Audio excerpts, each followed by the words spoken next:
The Garden of Bomarzo, the Sacred Grove, the Park of the Monsters. These sound like storybook names for mystical lands in a children's story, far beyond the reaches of mankind. However, in reality, these are the actual names given to a distinct set of earthworks founded in Bomarzo, northern Lazio, Italy. I use the term earthwork here loosely, as you'll come to find as we begin to dive into this historical narrative. These creations extend far beyond what we usually deem to be an earthwork. That being said, the macabre nature of the grove is only fueled by the esoteric properties that are attributed to it. We have geometric patterns contributing to an overall aesthetic that is impossible to pinpoint. What fuels scientists and historians alike, and indeed, what makes the current property owners seemingly so inclined to keep visitors off of this property, is the fact that a vast majority of all of these structures are carved impossibly into the landscape, directly into the bedrock. This is what the current narrative has to say about this park of the monsters. And again, take the history here with a grain of salt. The park, or grove, was created at some point in the mid to late 1500s, meaning, for lack of a better term, no power tools. The park was created in a relatively barren landscape, which was apparently supplemented with trees and wildlife after its completion. The park was commissioned by Pier Francisco Orsini.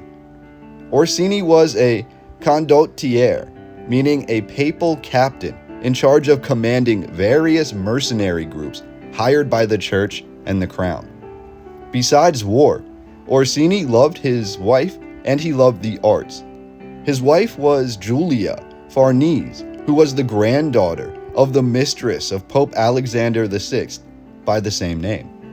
Within this lineage, this bloodline, sprang Orsini's undying love, so when Julia passed away at a young age, Orsini, in Renaissance fashion, was stricken with grief and heartbreak, and decided to finance the Park of the Monsters in her memory.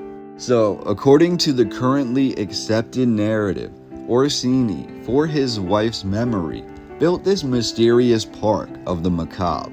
We're told Orsini hired Piero Legiro to design the earthworks, the layout of this secretive park. Bringing this slightly full circle, Piero Legiro was the Vatican's official papal architect under Paul IV and Pius IV, and Legiro is considered one of the most important papal architects during the High Renaissance time period, with his work being considered mostly Romanesque or Roman Revival. With the earthworks founded under the papal guise of Legiro, next the narrative provides us with Simon Moschino as the ingenious sculptor who painstakingly traversed the acres of mound, hillside, and rock, only to transform the entire face of this landscape into an oasis of the strange and misunderstood. Simon alone, or Simon working with a team, the narrative does not clarify. It only tells us that Simon has been credited with most, if not all, of the sculptures crafted directly into this bedrock.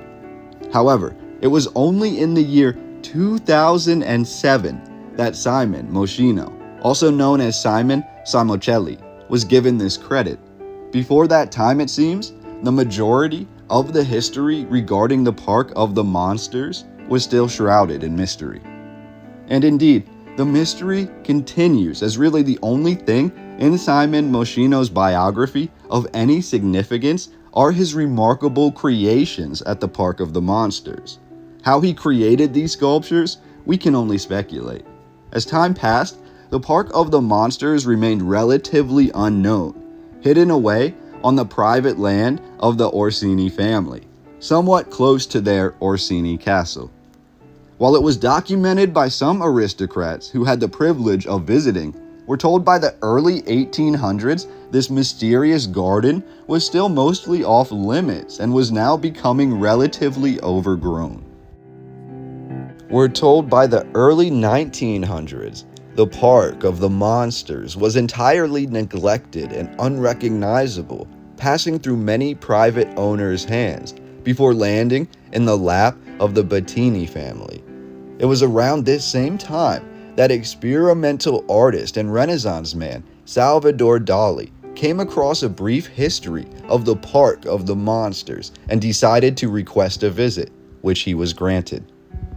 Upon leaving the Park of the Monsters, Dali was utterly inspired, and he created some of his most memorable work, including an educational art video dedicated solely to the Park of the Monsters. This was the first time in decades that the park or the grove was imbued with this energy and this attention, and thus it caused the Bettini family to pay for a full renovation.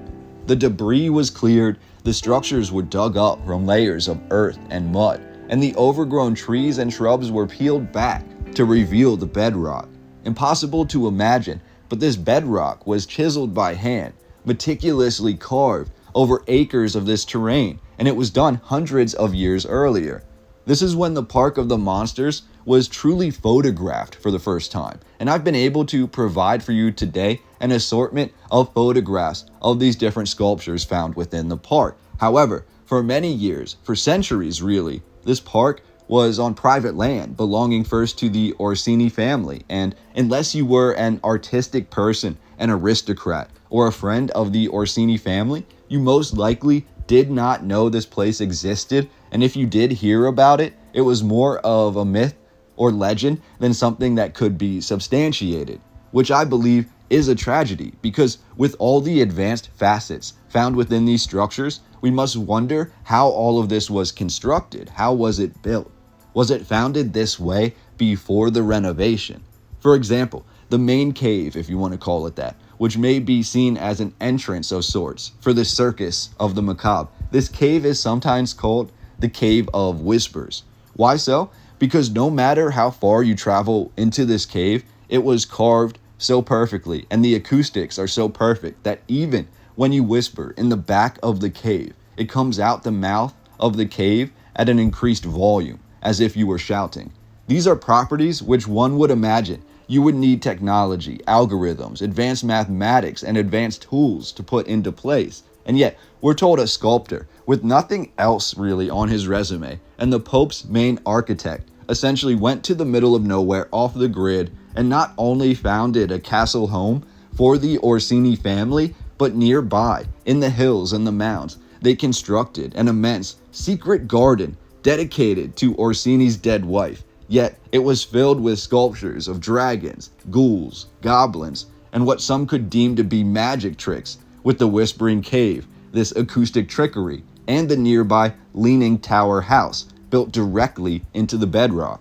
All this was said to be done roughly 500 years ago with hand tools. If that doesn't make you question the narrative a little bit, I'm not sure what will. However, I think I'm going to wrap up the narrative of this video right there. We've had a chance to look through every major structure and sculpture and earthwork that still exists within this Park of the Monsters, and I'm just really curious as to how this entire park would have looked 500 years ago when it was first built, or when it was first documented, when it was founded. Would it have looked the same, different? Would we have been able to determine the park's true purpose and its background? Could this park and the earthworks within predate the current narrative history? And is that why the history itself is so flimsy? I'd love to hear your thoughts, your opinions down below. It's history like this that always leaves me wanting to learn more. So many ties to make, first to Orsini, his founded castle, his ownership of these vast but empty lands, simply for being able to command hired mercenary armies, as if he was some sort of intermediary for some higher advanced people. Furthermore, within his inherited lands, he builds basically a huge, megalithic, esoteric garden for his wife's memory, but he has nothing within it to honor her. It doesn't make much sense.